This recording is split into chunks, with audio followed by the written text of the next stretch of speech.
I'm standing in the middle of the sippy hole of the World's Swamp Buggy Championship. And normally, where I'm standing is under 4 feet of water. They have drained the water, but we're in South Florida. And even though you drain the water, you're going to have a mushy situation. I'm going to show you what I mean. Look at my foot here. It's all sandy. The drivers with a whole lot of horsepower are not going to be able to put that horsepower to use today because it'll just dig out. Something else. We're standing at the base of the second jump in the left lane. The drivers came out a moment ago and noticed that this jump is 6 inches narrower, 6 inches than the other jump. So the drivers are trying to figure out how to take this and make it to their advantage. The reason it's 6 inches narrower is that the car they used for the first car in this jump is just a smaller car. But the drivers immediately picked that out and they're trying to make it an advantage for them. Will it be an advantage or a disadvantage as we go through the show? We're going to be finding that out later. Back to you, Gary. Army, a look now at some highlights from round one. The fast qualifier, Gene Patterson, the far lane in Bigfoot against Pam Botters in Bookie Van. Now, the last time these two met, Pam upset Gene, but Gene gets revenge this time and takes the victory with a 5:40 clocking. Yeah, Gene knew that she was going to be a tough cookie on that start line. We're going to go to the crush cam to show you exactly what Foot looks like. Whoa. That gave me a headache and a twisted neck. Thumped the cam, didn't it? Wayne Smozanik, the far lane, Tropical Thunder. Fred Schaefer, the near side, in the Dodge Barefoot. And it's all Fred Schaefer. You can see in no man's land, he was making so much horsepower, he's actually picking the sand up and throwing it. You can see that with the camera eye. And now look at Kirk Dabney and Brian Welch. Kirk Dabney, the far lane, Welch, the near lane. Brian Welch and Dabney, both privateers. Welch starting to make a name for himself in this sport, representing Chevrolet. He netted a 5:61 time. And now it's the Wildfoot truck, the far lane with Andy Brass, and no problem, the Ford of John Moore. John Moore trying to use some of the off-road technology. He's just not able to tweak that truck to make it work for him, like Andy Brass, who did net at 5:20. Good time for Brass at 5:20. And now we look at Rick Radler, the right side, Mark Hall in the left lane. Ford on the right, Chevy on the left. Let the race speak for itself. Hear them winging that throttle when they're flying through the air, that wah, wah, wah, wah. They're really working that throttle. There's a look at Rick Rattler's 5:43 in the Ford Snakebite. Now it's Ken Deppy in the Dodge Express and Don Van Loo in Magnum Force. This is all action from round one, and Ken Deppy takes the big victory and advances to round two. His time 5:51 as he slides to a stop in the quagmire. It is a sunny day. We're coming back with a round two competition.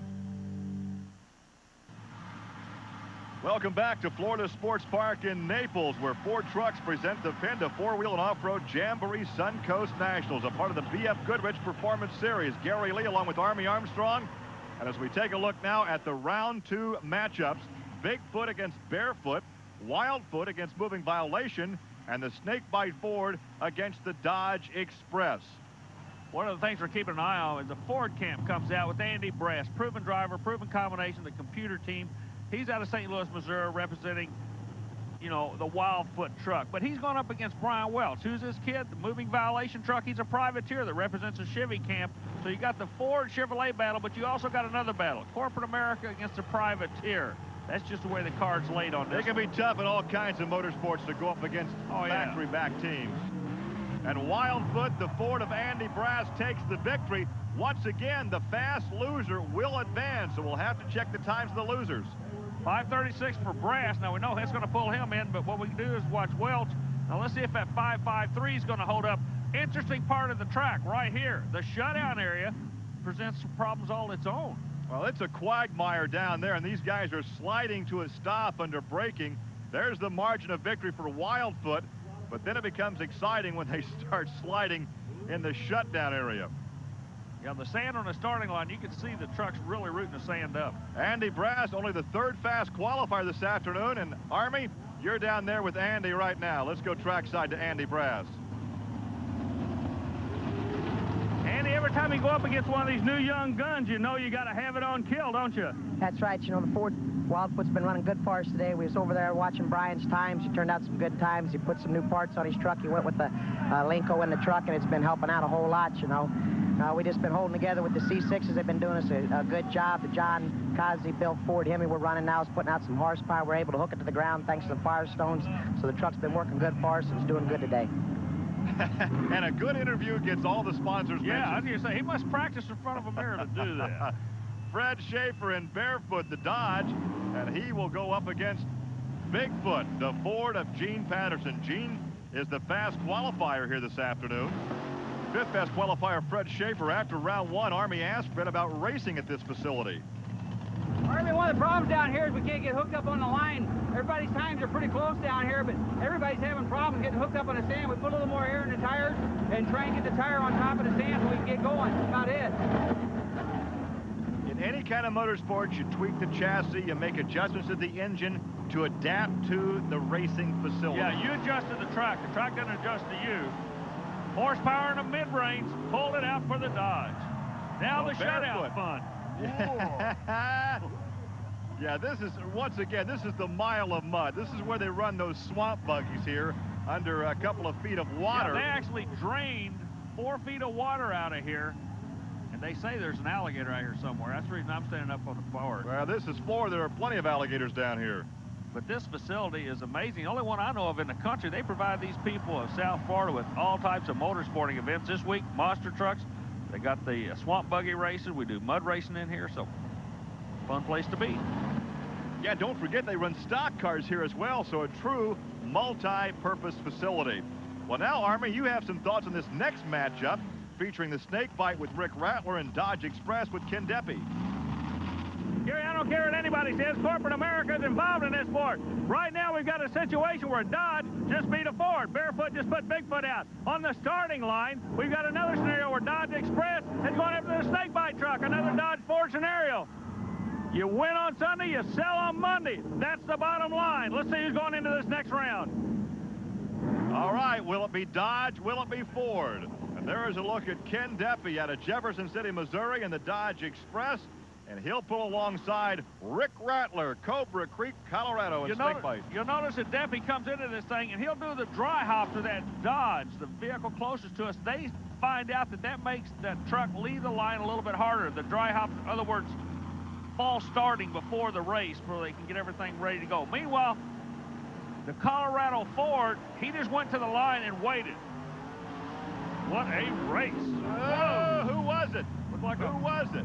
Looked like a P-51 Mustang nosing over at that finish line. I believe the Dodge with a 5.33 will make it an all-Dodge final. Let's wait and see. 5.33 for Deppy as we wait for the snake bite. 5.36 indeed.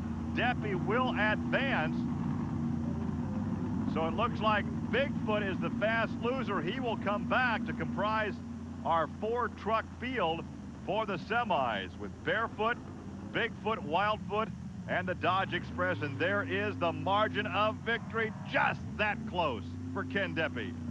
And talk about the battle in corporate America in the semifinals. 2 Fords and 2 Dodges, and Ken Deppy is happy, and he is with Army. Boy, it just keeps coming back to you. Army, I'll tell you, it's been one of those days you just got to fight it sometimes. We broke a shock qualifying and came back. I broke both my snubbers off. We got it fixed again. They just told me that I beat snakebite. I was glad of that. Snakebite and I have been running real close all year. You were not aware that you were the winner on that race? Not until I just pulled back in the pits and crew gave me the thumbs up. It's on to the semifinals for Ken Deppy. A big thumbs up, and we're coming back with more action from Florida Sports Park. 2 broken snubbers. That's got to hurt. Welcome back to Florida Sports Park in Naples, where Ford Trucks present the PENDA 4-wheel and off-road Jamboree Suncoast Nationals, a part of the BF Goodrich Performance Series. These jamborees offer a host of activities for the truck lover as well as the entire family. And when they roll out this big tire, it means it's time for the tough truck competition. This competition has really turned into a fun thing. What do? You take street trucks, you go out, you set up an obstacle course, and then guys and gals do weird things when they get in front of a crowd. Hey, like this they get hung up on that big tire we're talking about. This tire can present a problem if you hit it like a sissy, and he just didn't hit that thing at all with that Chevy pickup You truck. go tell him he's a sissy. I'm going to stand over here. Remember, I still remember the alligators are out there. He lets me drive his pickup truck. I will not hit that tire like a sissy, as long as I'm in his vehicle. Okay, that was by the way, that was a woman driving that, Gary. Oh, her now vehicle. The Fords come out. Let's see what they're going to do in the obstacle course. I like the windshield wiper. It gives it a nice touch. Balloon on the back. That could be the nitrous bottle, the hidden nitrous bottle. Again, this is all for grins and giggles. It's a new part of the Jamborees, and it's becoming very, very popular. It was meant to just be for fun, but man, let me tell you, these people get blood in their eyes when they hit that big old tire. Now that's the way you hit it. I know it. I knew that. That's the way you smack that tire. That's the way you drive it. Guy's a driver education teacher. Little loose front suspension here. Wash the truck off. That's right. It's bang. Practice parallel parking it. Turn the other left. If this is not the quickest time around the obstacle course, this truck could be the pieces toughest. off here. Back to the tire. Wacko. Da-da-da-da-da-da. I like your sound effects. The crowd loves this competition. This guy is going to go back to the manufacturer's Midway and buy himself a new grill. Well, the windshield wipers are working. And we're working our way to the semifinals as we take a look now at the pairings. Barefoot goes against the fast loser, which is Bigfoot. Then it's Wildfoot against the Dodge Express. A pair of Fords and a pair of Dodges. This should be very entertaining. Yeah, entertaining is one way to look at it, but awards another way. The dry hop procedure starts. You know, what can you say? Ford wants to sell trucks. Dodge wants to sell trucks. Ford's in this sport for the exposure to sell. Dodge, they're here for the same reason. This is about a corporate battle as you're going to get. You can talk NASCAR and all this stuff, but I tell you what, Ford and Dodge realize they get some exposure from these monster trucks, and they're capitalizing on it. We are focusing on the drivers, but it's a crew team effort today. Sure. Dialing these trucks into work, a very unique racing facility here. You're exactly right. The facility, but keep in mind, the facility is the same. You adjust to the track. The track does not adjust to you. This one, it's an old cliche, is going to be worth the price of admission for the next two races. Side by side over the last set of cars. Who was it? I don't know, but watch them shut down. Well, that was almost a photo finish. Gene Patterson, a 5:23 for Patterson. We'll go by the time now. A 5:23, 5:16. So Fred Schaefer in the Barefoot Dodge will advance. This is really a track to test your self-discipline. They cannot use all their horsepower. They cannot get it down. No, it's a finesse track. It's kind of like a bull moose with ballet in mind. And the curtain just fell on Bigfoot. A bull moose and ballet slippers. Those folks out there understand exactly what I'm talking about, right, folks? Meanwhile, the Dodge is set for the final. Dodge takes the victory over the Ford as we take a look at the undercarriage of Bigfoot. And we go down now to Victory Lane to visit with our winner, Fred Schaefer. Fred, I keep talking about corporate America's watching this sport. You had to make the Dodge guys awfully happy there. Yeah, I did, Army. The Dodge is running real good. New Ram, got a lot of compliments on it. We're real happy with the performance, and for the heat today, I think we're doing real good. Well, now as we take a look at the Dodge Express with Ken Deppie and Wildfoot with Andy Brass. And the winner here will go on to face Fred Schaefer for the championship here in Naples. You talk about pressure. Andy Brass has got a pocket load of pressure right now because we know one Dodge is going to be in the final. We've been talking to you all day long about the corporate involvement, how Dodge doesn't want Ford to beat them, Ford doesn't want Dodge to beat them. Well, Dodge has half the field covered. Now, Andy Brass has all the pressure of the world on his shoulder because if we're going to get a Ford in the final, he's the only guy that can carry that blue and white flag of the blue oval bunch to the final. I don't think it bothers him a bit, though. This kid is cool. Half track looks good. Brass is out of shape. No, all Dodge final. Who is it? Another photo finish. I couldn't tell from my vantage point, Army. 5:20 for Andy Brass. I think we got an all Dodge final. 5:20 for Ken Deppie. It's a dead heat. We'll have to run it again. Oh, how many times have we seen this? Never. Never. Look at this. Both trucks settle down. Watch the nose on the trucks as they go over the finish line. Dodge is nose down. Ford is nose up. But it's still a dead heat. A pair of 5:20s. We look again, and that means we'll have to run them again. Boy, this is awesome. I guess that's what the ruling is in the sport. Meanwhile, Andy Brass getting a real good look at the crowd. Well, they'll have to go back, check out those vehicles for any damage before they come back to the starting line, dry hop again, stage them, and race again. Now, let's go down trackside. Army, you have a report on some damage to the Dodge Express. Gary, this is a situation down in the pit area. This is the shock that came off the Dodge Express on that previous run. A $1,500 Custer shock. The hydraulics on it messed up. It is no good. Junk. Throw it away. They had to go back to the pit area and get their backup shock. That's this one right here. The crew says they can change the shocks, but the problem is the time element.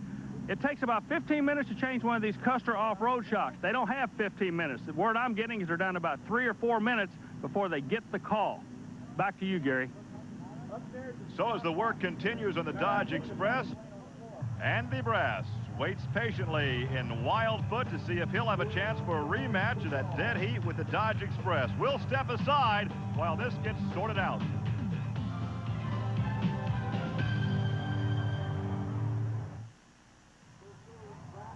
We are back in Naples, and we're still trying to sort this situation out concerning the finalists. Let's go over to Army and see what he can help us with. Gary, there's some confusion down in the pit area. We're going to try to sum it up for you real quick. Andy Brass will be going against the Barefoot Dodge in the final. This is what happened. The Barefoot Dodge won his race, automatically moving himself into the final. Andy Brass was not declared a winner because his heat with the Dodge Express was a dead heat.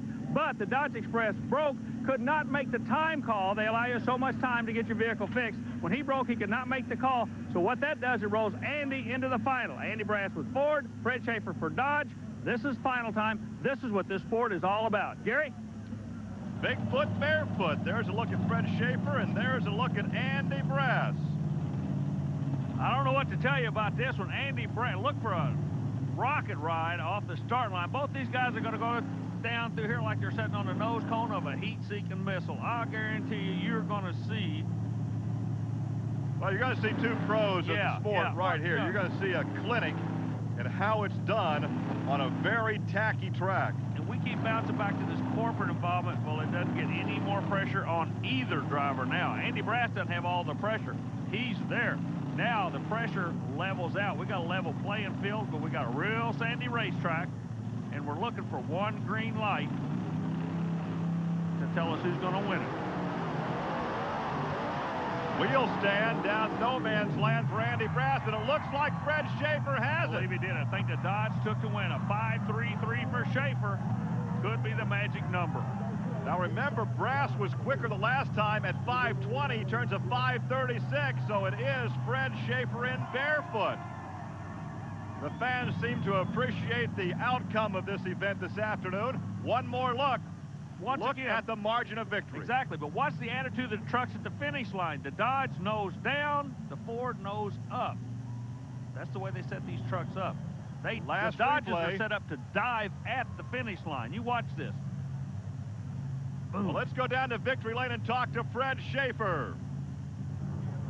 Well, Fred, congratulations to you. Man, this sport is just going and growing, and you're taking these guys big time. Thank you, Army. That's that Dodge advantage, and boy, it's really running good this weekend. It's a nice place to be in Florida, and it's a good weekend for Dodge. Let's talk about the run itself. Andy Brass, a little bit of controversy before the run. You know, this could have broken a lot of trains of thoughts for you or Andy, but both of you seem to stay like old gunfighters. You stay calm, cool, and let the trucks win the race. That's right, Army. I guess it's being a racer as long as I have, and just I just stay calm in there, having trouble with the lights and the trouble that we have. That's part of racing. Just keep a good, cool head and do everything right in the seat, and that's where it all comes out at the end. Congratulations to you. Thank you very much. And I add my congratulations to the Barefoot driver Fred Schaefer on his victory here in Naples, Florida. For Army Armstrong, I'm Gary Lee. We'll see you next week on Trucks and Tractor Power. Now here's word of an exciting new video offer from Diamond P Sports.